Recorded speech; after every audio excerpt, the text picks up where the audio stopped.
Hi there, everyone, and welcome to episode 29 of Impactful Conversations. Just before we started this recording, I realized that it's actually been a year since the platform started. So today's, kind of an anniversary episode, I guess you could say. But I'm thrilled to welcome, into the virtual room with me, Kuhle Sonkosi. You will probably better know him by the videos that he posts, but he is a teacher, a sports coach, and a content creator extraordinaire. And it's actually quite strange. So before we had this interview, I was doing a bit of research as I do, and I actually noticed that he's been interviewed. I've seen his interviews before, but I've noticed that he's been interviewed on Newsroom Africa by Ayanda Nyati, who's also a friend of this podcast as well. I think he was episode 14. So yeah, it is a small world. So we're coming sort of full circle. But yeah, very, very thrilled to have Kuhle with us today. Kuhle, good morning. How are you doing on this Saturday? It is Saturday. Yeah, you kind of lose track of the days. How are you doing on this Saturday morning today? Yeah, morning, John. First of all, thanks for having me. Thanks for the great introduction. I think I need to take you everywhere with me so you can introduce me like that to other people. um, no, I feel good. It's great Saturday, so yeah, can't complain too much. But yeah, feeling good and excited to be on the show. Yeah, awesome, man, and I'm absolutely thrilled to have you here. And I've followed you for quite some time. And a lot of my friends and family members have followed your videos for quite some time. So I'm really keen to have dig into this chat. That talk about the impact that you are making. And the impact that I'm sure, no doubt, will continue to exponentially increase. But before we get to that, let's get to know you a little bit better, right? So, let's dig into who you are. Why don't you tell me, firstly, where were you born? Where did you grow up? And I guess, to sort of dig in a little bit deeper, what are you passionate about? So I was born in East London back in 1992. Getting old now. I feel like I'm getting old. So the kids at school say. I was born in East London. Stayed in a small town called Butterworth, just outside of East London for about 6 years. Moved to Joburg when I was six for 2 years, and then yeah, been calling PE home since 2000. So pretty much the last 21 years I've been in PE. So I refer to PE as home. We pretty much grown up there. Went to school in PE, went to varsity in PE, played rugby in PE after school, and yeah, I think my big passions are. I think I love making people laugh, as you can tell from the videos. Yes. Just yeah, I love comedy, love sports, obsessed with sports. I think my two biggest passions is tied between sports and comedy. It's something that I do love, really enjoy it. Things that bring joy to me, which I love. Obviously, like I love music, but yeah, my two biggest passions is definitely sports and comedy. Yeah, yeah, absolutely, absolutely, and I can attest to the making people laugh part. I can attest on the first witness account.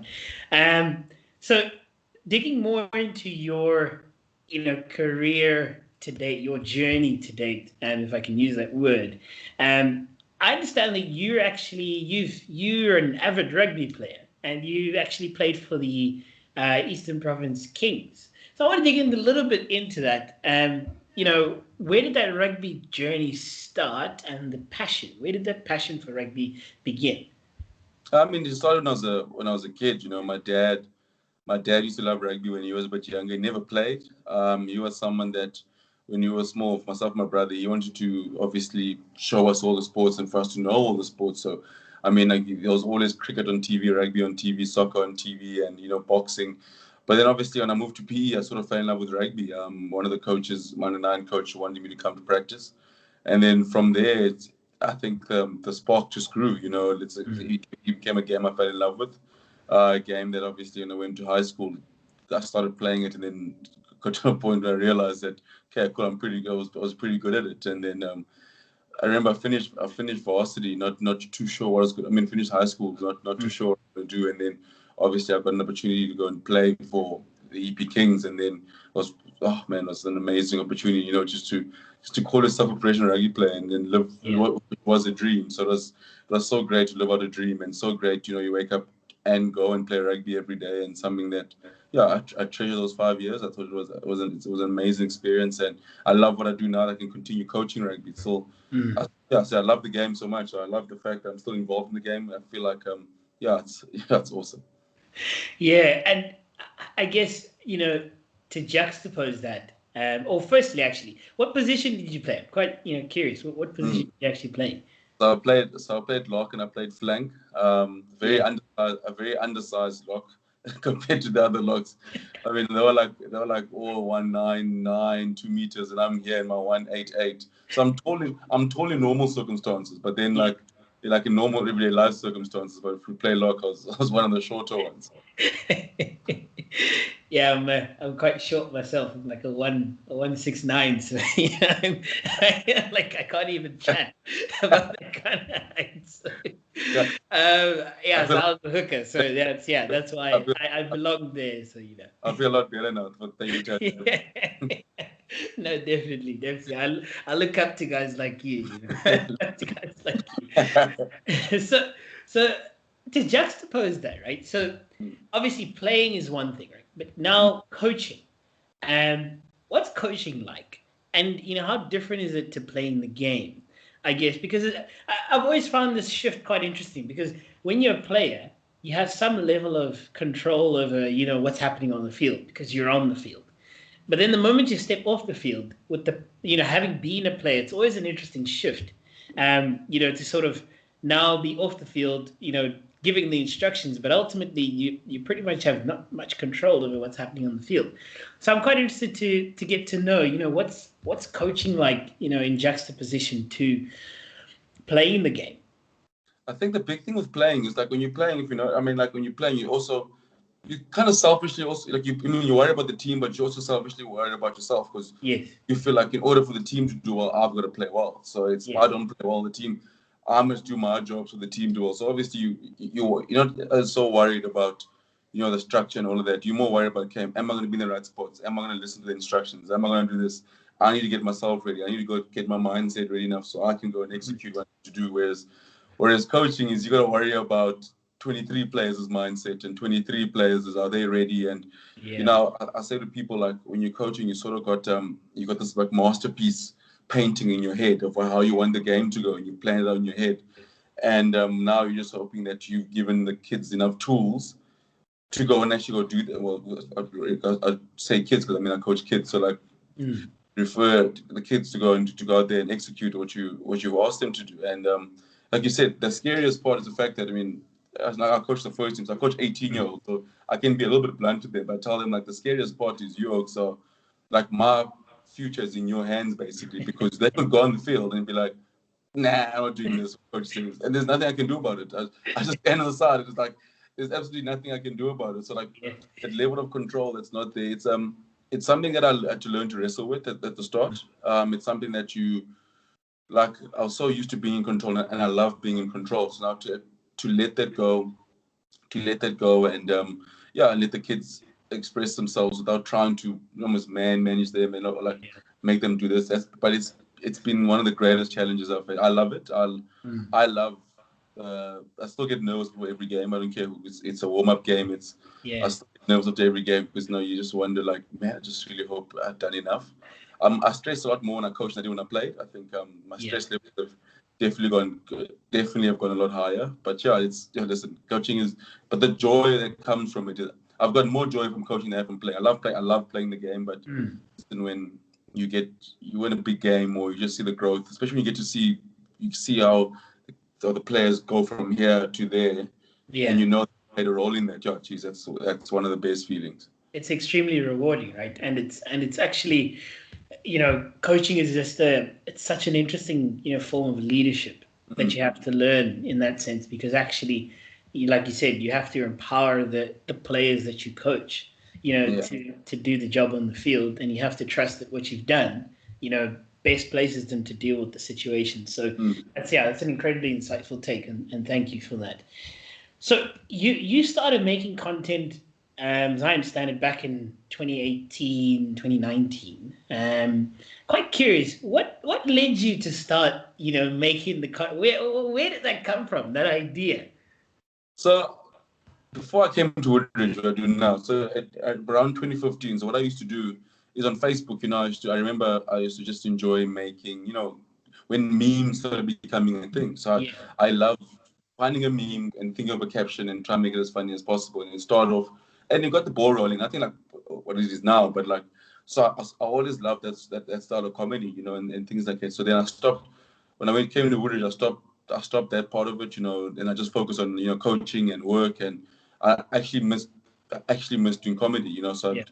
and then I remember I was on hostel duty with one of the kids, and then we were playing FIFA with the boys, and then the hostel boys, and I just won, and I just beaten all of them. I mean, it does help that they're all 13, so I'd beaten all of them, and then so I said, what I should do like a post match interview about it. So I got one of the boys who was more confident on the microphone, Yeah. got him to record it, and then I did one. I remember I did that one, which was cool, and people like it got like my friends and all they enjoyed it. So then I did one that year as well later in the year, and then the next 2019 I sort of started doing it more often. I was on Yeah. duty and something that just got the ball rolling. There was never I never in my wildest dreams thought it would be what it is now. Yeah. It Yeah. was, Yeah. it was just entertainment for me at the stage, and something just to kill time, and something I just like. It was. I love to speak nonsense. My friends can attest to that. My kids, the kids that I coach, will attest to that. I'm always speaking nonsense. So I just thought, let me just record it and put it in a video. But so it got me thinking, because you started this in effect almost 3 years ago, right? Yeah. And now sort of 2021, 2020, end of 2020 is when it really sort of blew up. I mean, there's a lesson in there somewhere, right? About the fact that you sort of started your craft, you honed your craft, you kept on doing it, and all of a sudden it just blew up, right? I mean, there's a lesson somewhere in that, right?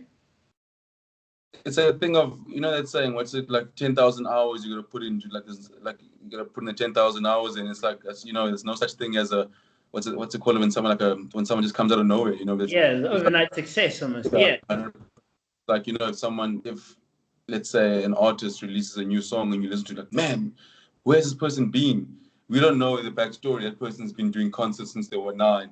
They've been singing here, they've been singing in the church choir, they've been doing yeah, this, been trying to get their demos out. And it's like for me, it's with the success of the videos now, it's like it makes it easier for me to do, like, to come up with the concept now, because I've been doing it for so long. It's yeah, not something like if this blew up like a couple of years ago, it would be completely different. Because I'd be like, man, am I able to come up with another video for this and this? yeah, But whereas now it's something that it's almost second nature to me. It's something that I love doing.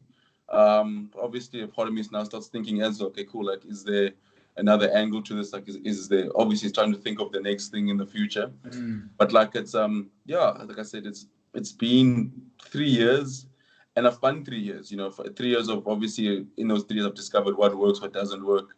So mm, now when I'm riding this wave, it's sort of easy to, I know which tricks to use and what I want to say in the videos and what yeah. I'm looking to do. So yeah, it's actually been the 3 years before the wait was actually worth it. They say, I mean, there's a quote that says, overnight success takes a couple of years. No, It takes a couple of years to become an overnight no, success. 100%. So we started off quite deep, dives right into your Yeah. whole life, and so let's slow it down a little bit. Your content is hilarious, and I'm sure you get told this all the time. But No, like, the fact that your content is so hilarious makes me wonder, how on earth do you keep a straight face when you record? so this maybe I don't know if it sounds bad or not, but like I think I've mastered the art now of talking crap with a straight face. It's something lots of people have been practiced with. So it's like, I know I'm talking nonsense. The thing is, like, I tell people, like, I know what I'm doing is I'm talking nonsense. So it's like it's hard to keep a straight face. But like Yeah. the people I get to record me, I try to tell them, don't laugh, because if you laugh, I laugh. And there's many takes. Don't worry. There's many takes where it's like, oh man.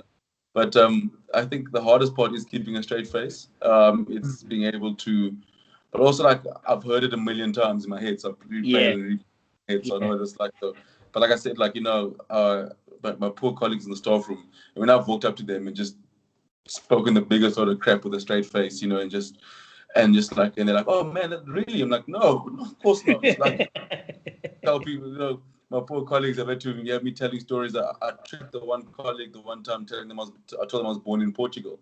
Had this full-on background story about this, and I kept my like the strangest of faces, and she's just like, "Wow, I can't, like, is it really true?" I'm like, "No, it's not true. I was born in East London."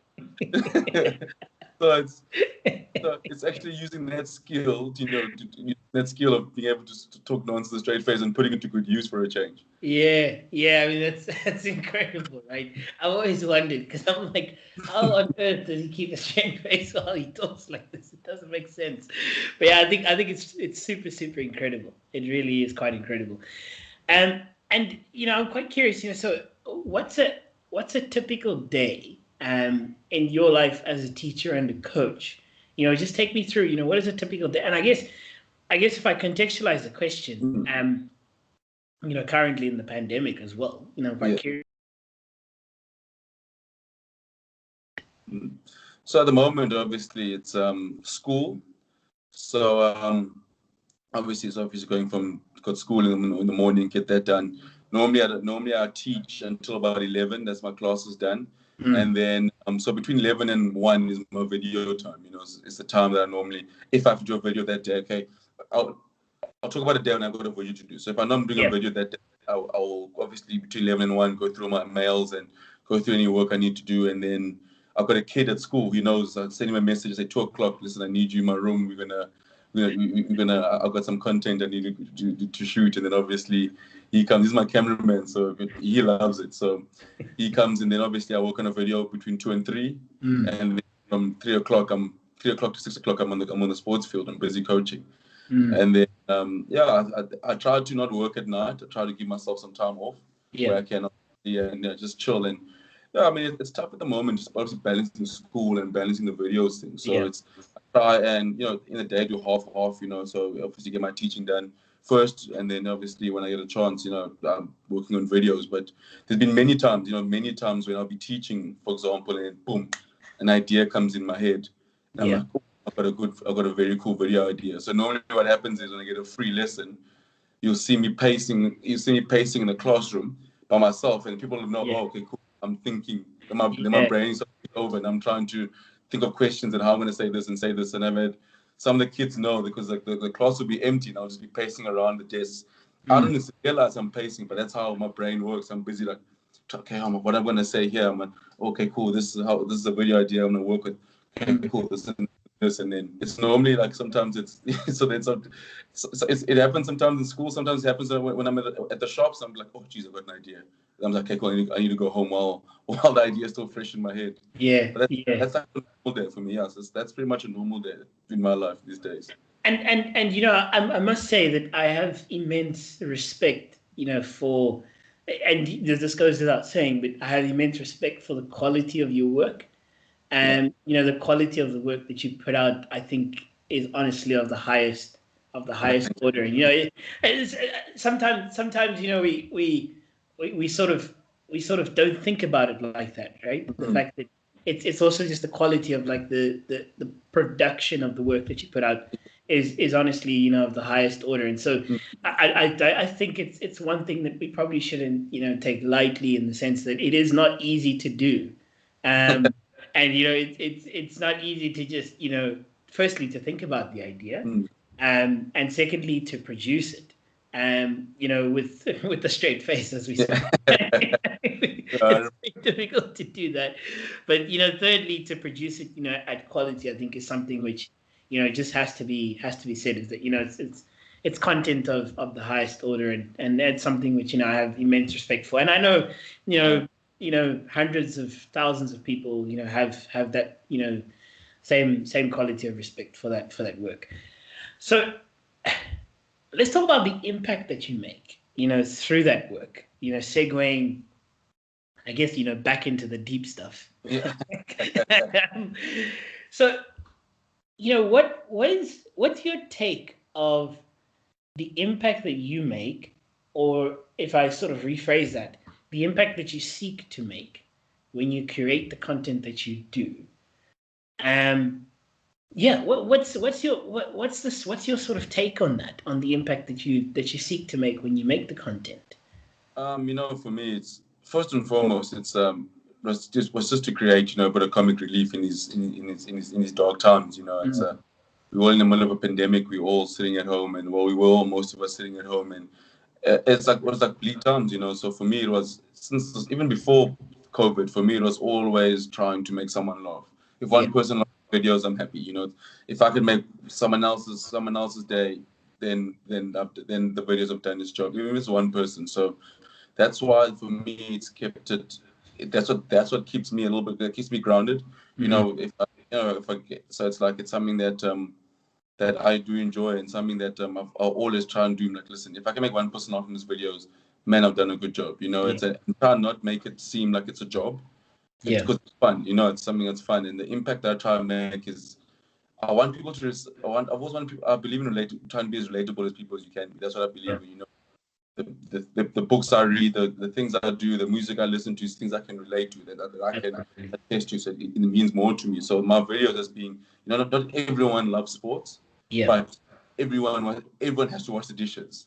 yeah, Everyone has to braai. yeah, Everyone has a Christmas lunch. And yeah, I still do sports videos, which I love. I love doing sports videos as well and talking about sports. But even there, trying to make what was a normal sports chat where someone just goes like, oh man, they're playing this on this day. This is gonna be great, great. Nothing against that. I loved it. I think that's amazing. But I try and put some humor behind it. Like at least take whether it's sports and just add some humor. Let people laugh. I think in these dark times, mm, everyone wants to laugh, and I mean, I believe there's humor in anything. You can find a joke in anything. That's yeah, what I try and believe in. Obviously, there's serious things, but yeah, I try to find the humor in everything, and that's the impact that I try and make, and that's the impact that I want the videos to leave behind. I want people to think differently when they wash dishes. I love when people share them interviewing their friends or them they're doing something random. I just like yeah, that makes me feel like that makes me feel good. I love someone sent me a video of them braaiing and they used a tongs with the onion as a microphone. I love stuff like that because at least I know my video is making a good impact. So yeah, yeah. so that's the goal. I can. And I think it certainly does have it's a positive impact that reverberates, and through the society who watches them. I guess a question which you probably don't get a lot Mm. is, how does it impact you? That's true. I actually don't get that. I'm always asked about like how does it impact others and what is this? It's changed my life. My life has flipped upside down. Yeah, I look back in December when I left school when we closed for the holidays. I mean, I was moving from the primary school to the high school. I was thinking about, man, my life next year is going to be different, not knowing that it was going to be different and then it was going to be flipped on its head. yeah, But the impact that has come for me it's been amazing. I would say I think for me it's for me to be able to impact so many people's lives, and for people, so many people to actually enjoy what I do, it does make me feel good. yeah. It's something that I've enjoyed. Helps that it's helped the bank balance as well, so I can't complain about that. um, I mean, that's also been a good impact, but That is part of the impact, yeah, right? yeah, it's part of it. But I think it's also just being able to tell, my story and actually just being able to, I love like podcasts like this where I actually get to chat. That's what Mhm. is my favorite like form of interviews is you get to chat where I can do stuff like I can do cool things like this. I'm still at the point where I'm just like everything is like when you walk into like a new like tourist attraction, you're just like, wow, that's how I am now. And like people ask me like I'm like even now when people ask me like to do an interview, I'm like, you want to speak to me? Like okay, like okay, like like and it's like people like coming in the streets and ask for a picture, and I'm like of me, like okay, that's weird. So it's like that's been the impact of it. That's been where my life's changed. Yeah, But changed for the better. I've been really embraced it. I've got to the point where like I've actually said to myself, this is something fun. Enjoy it. Enjoy the wave. And obviously, there's obviously there's a work that comes with it, and absolutely. that's a part of it. But for me, I'm still just trying to ride this wave and just enjoy it as much as possible. So that's where I'm at. Yeah, and I'm sure there's there's plenty more of that to come. Mm. And speaking of that, I'm quite curious. What drives you and inspires you to continue to create new content? Just I'm always looking for the next joke. I'm always looking for the next humor. I'm always looking for how can I make something as trivial as going to the shower. Can I make that? Can I make that into a joke? Can I make? So that's the challenge. That's the challenge I normally give myself. Is can you give me a brief and like, man, how can I make shampoo funny? Yeah. It's just like so that's like that's I mean that's like the challenge for me. That's what drives me.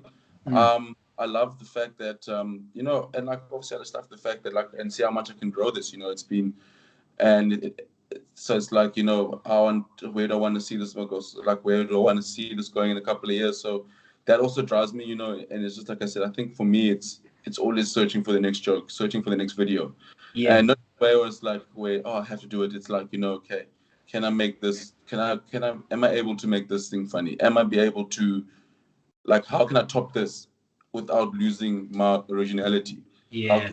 can I go from making a normal interview format, and this time I'm going to do a press conference sort of style interview? Can I still make that funny? This time I'm going to do a cricket toss or something like that. So I'm always trying to find ways.